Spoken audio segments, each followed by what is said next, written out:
it sometimes makes me wonder if it's not part of YouTube's business plan. And then, like, after you start making really good money through YouTube, let's just cut that. And the next person that's coming up, right, can just Do the same thing. do the same thing. And it's still a revenue stream for YouTube, even though they don't have to pay the Now, creator. oh, you went against our guidelines and you're done.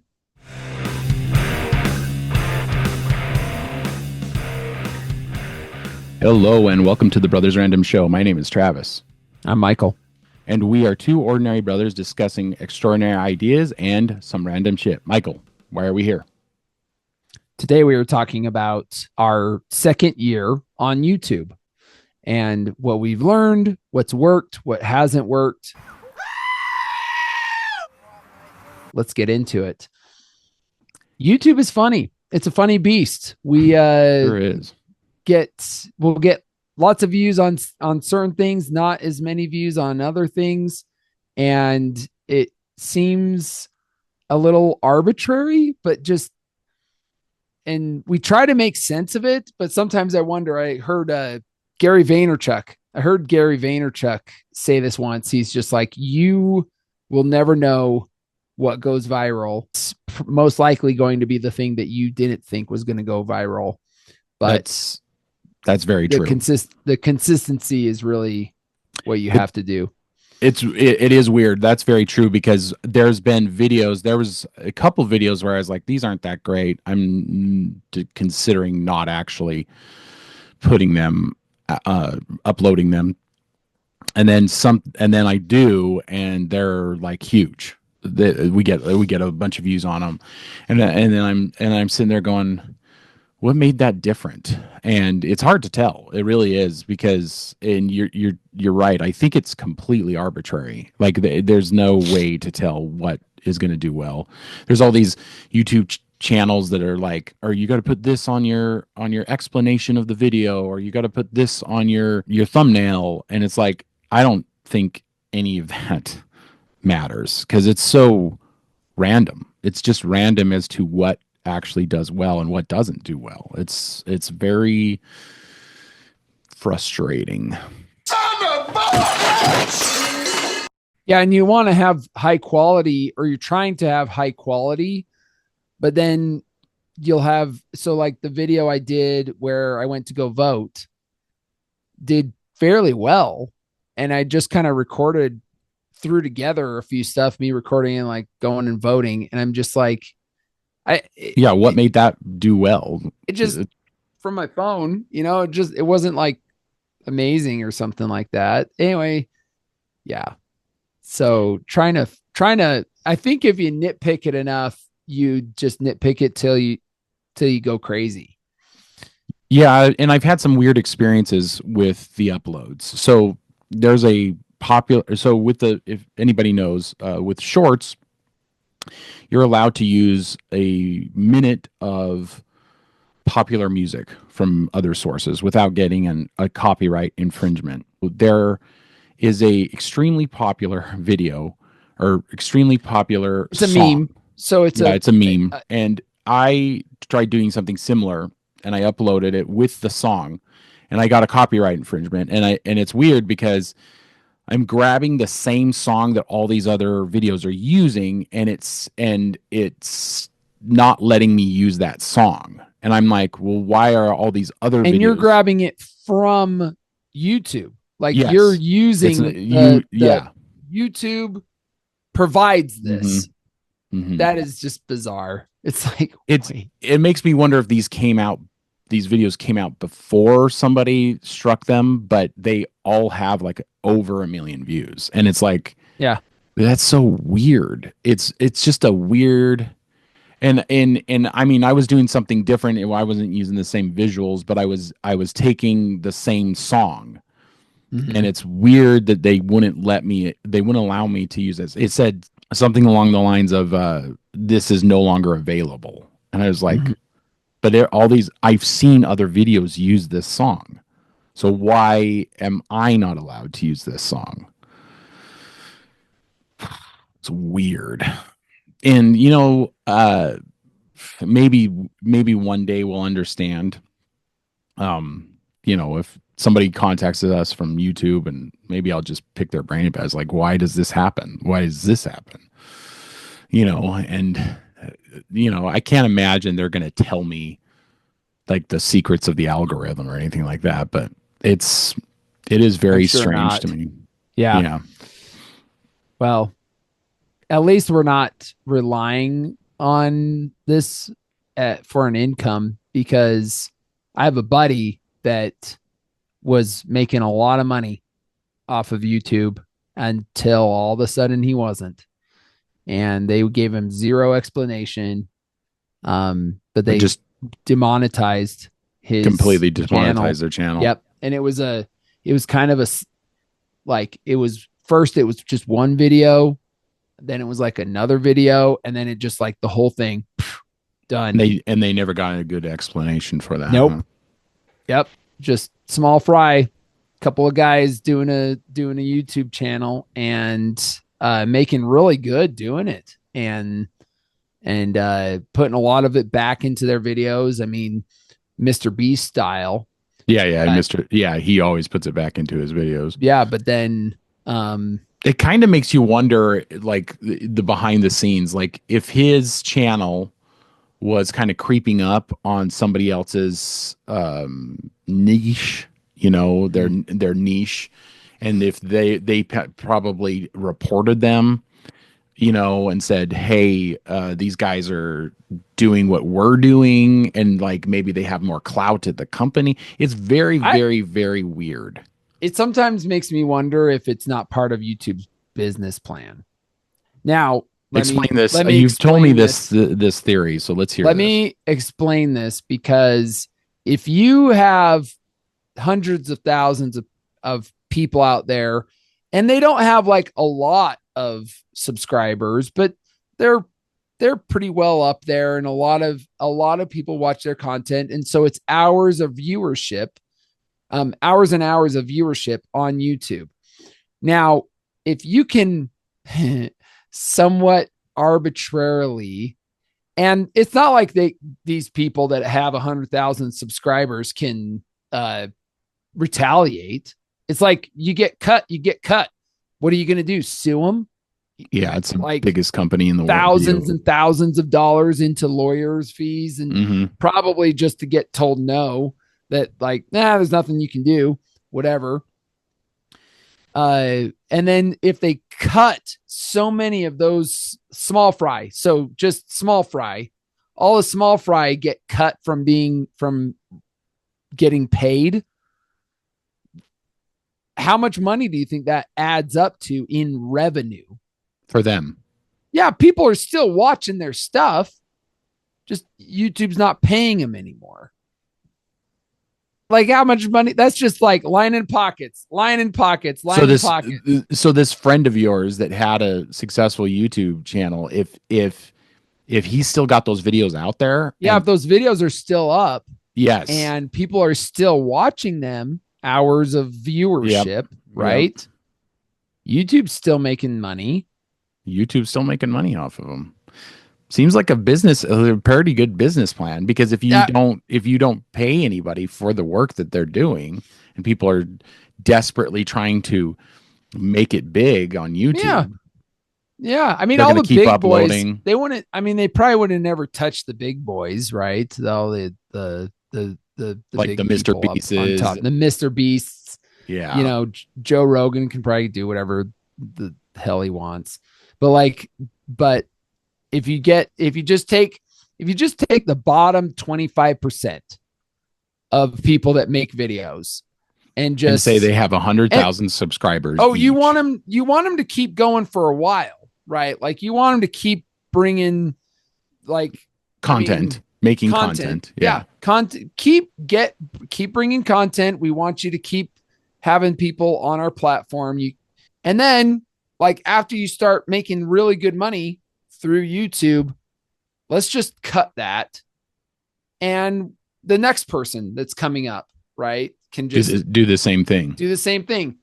Build up, cut. All right, build up, cut. And and it's still a revenue stream for YouTube, even though they don't have to pay the They're not the now. creator. Oh, you went against our guidelines, and you're done.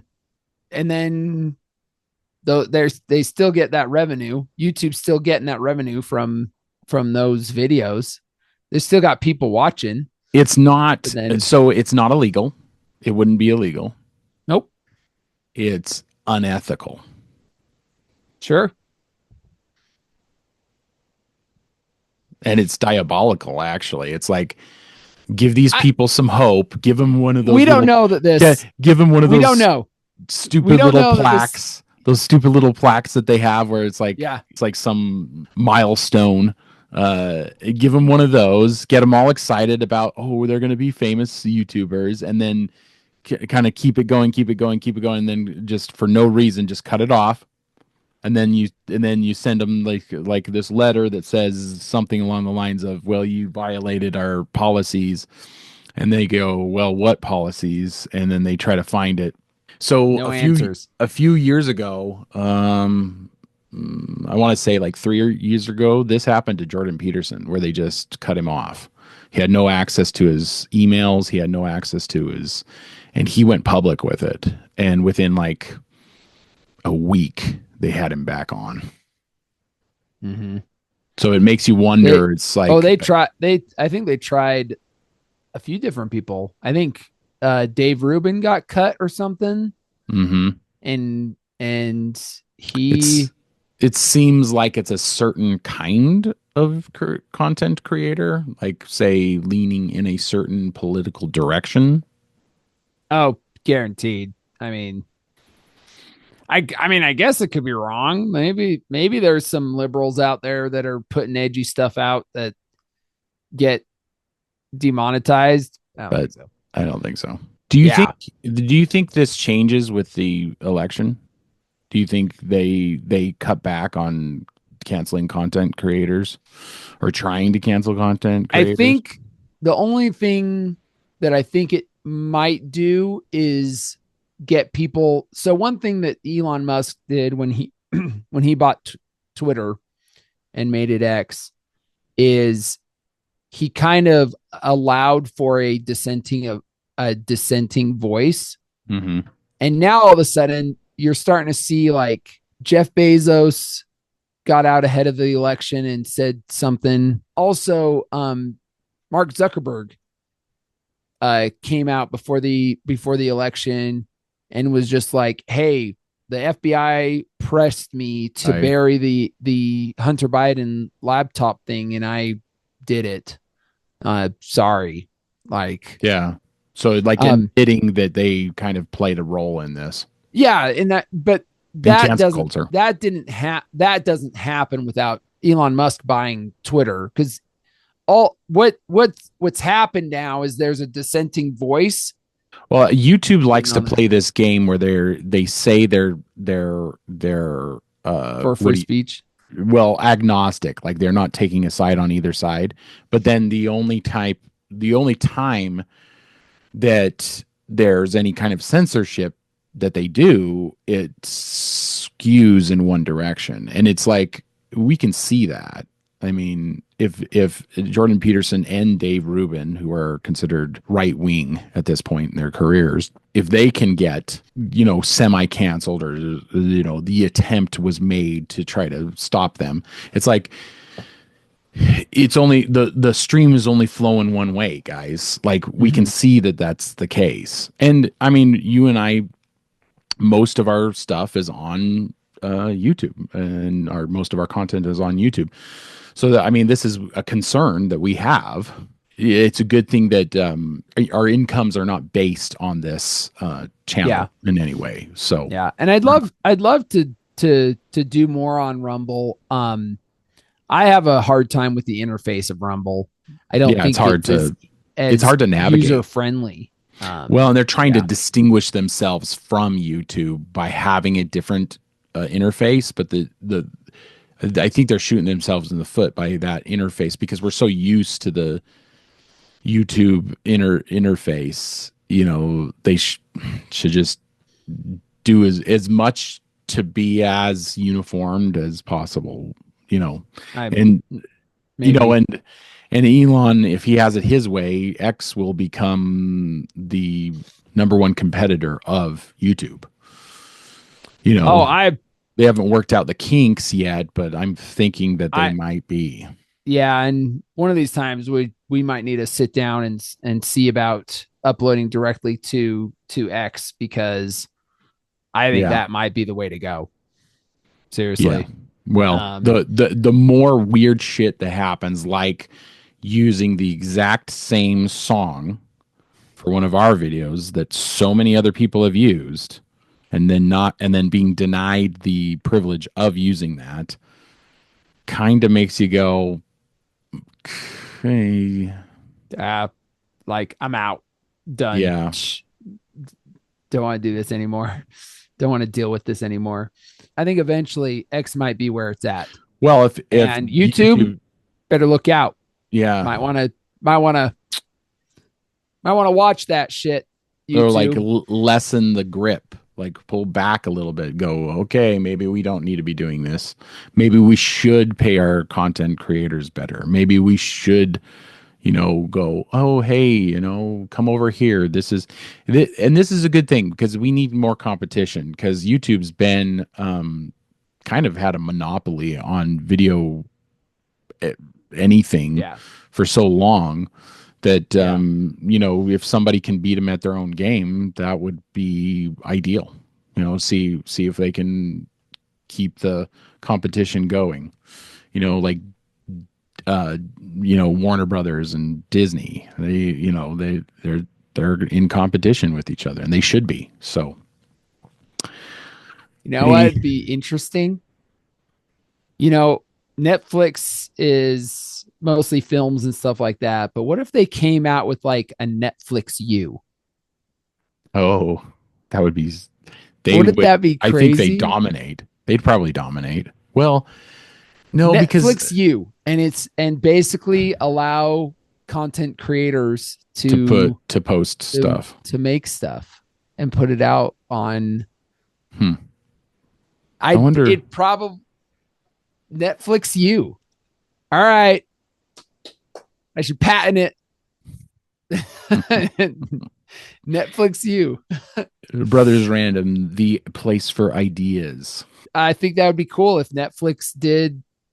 That would be fun. I just can't. I just thought about it when I was just thinking. They're They also the same way as same way as as YouTube. YouTube. They'd probably shadow ban a bunch of conservatives too. Before we go, let's just highlight some stuff. So our video about Robert Downey Jr. coming back to the Marvel universe did really well. It was a good video, and it seems to be the subject matter that were interested in at the time that it came out. We had a couple of great guests. We had Nathan Dilt's return, and we talked about the book a World Without Men. Check that out when you guys get a chance. And Devin and Logan. that reviewed older movies with us. Gladiator is a favorite of ours, and Fight Club is also a favorite of ours. We did Fight Club 25th anniversary, and we did Gladiator for leading up to the atrocious sequel. We did Um, that book, World Without Men, and to be honest, I like the subject matter, and I'm interested in the very odd Battle of the Sexes. battle of the sexes that we're in right now, which I think is just made worse by social media Oh yeah, it definitely and is. everything in between, from our entertainment to how we meet people and how we show up for people when we do meet them. With that subject matter, we might just be kind of screaming into the void, really, because a lot of channels kind of devote themselves purely to that subject matter. The battle of the sexes subject. Like Pearl, that's all her content. Rich Cooper, that's all of his content. Chris They, Williamson dabbles in it every so often, and I whenever he does dabble in it, I'm there for it. But he also does talk a lot about men's issues. Yeah, I think the Diary of the So, CEO does the same thing. He dabbles in it occasionally. mm-hmm. Orion Taraban, Dr. Orion Taraban sometimes dabbles in it. His is more like trying to bring people together, I think, more than anything, more than bringing them apart. I think the Rich Coopers of the world try to bring people apart, and then the Orion Taraban is trying to bring people Trying to, together. yeah, So, yeah. I And mean, I don't think Modern Wisdom, Chris Williamson is trying to tear people apart at all. I think yeah, he's just trying to point out the problems and say, uh, hey, let's look at this. yeah, It's an issue. We should it's probably an fix issue. this. Yeah, um, which are we last year? This was last year, but our video of the birth gap did well. Like, yeah. seemed like people were interested in that. It That is. was That interesting. is one of the better videos. It did pretty good, and it seems to be something that's on people's minds, but that nobody has any good ways of fixing. Yeah, the birth gap, for those who don't know, is just the fact that we are behind the replacement rate for births. So, and it's not just us; it's It's all basically everywhere, but Africa and India. all I think it's modernized, Africa all modernized countries, all yeah, modernized countries. are below replacement, except for Mm. Israel. Oh yeah, except for Israel, and that's obviously because of There's religious reasons. there's probably reasons behind that, but it's a problem, and no one knows how to fix it. We'll probably talk about it At some every point, so again, often. So again, thanks for joining us. Check us out on social media, Spotify and Apple Podcasts. Just look for The Sword in the Skull. If you are listening to this and not watching it, go to YouTube, give us a like, share, and subscribe. Let us know in the comments what you think about YouTube and like how YouTube runs things. Are they going to change? I mean, they seem to be pushing shorts like nobody's business. Like I think they want that TikTok money. So, but I guess we'll see. In the meantime, keep reading, keep listening, keep watching, learn more. We'll see you, brother. see ya. Do you really think you have a chance against us, Mr. Cowboy? Yippee-ki-yay, motherfucker.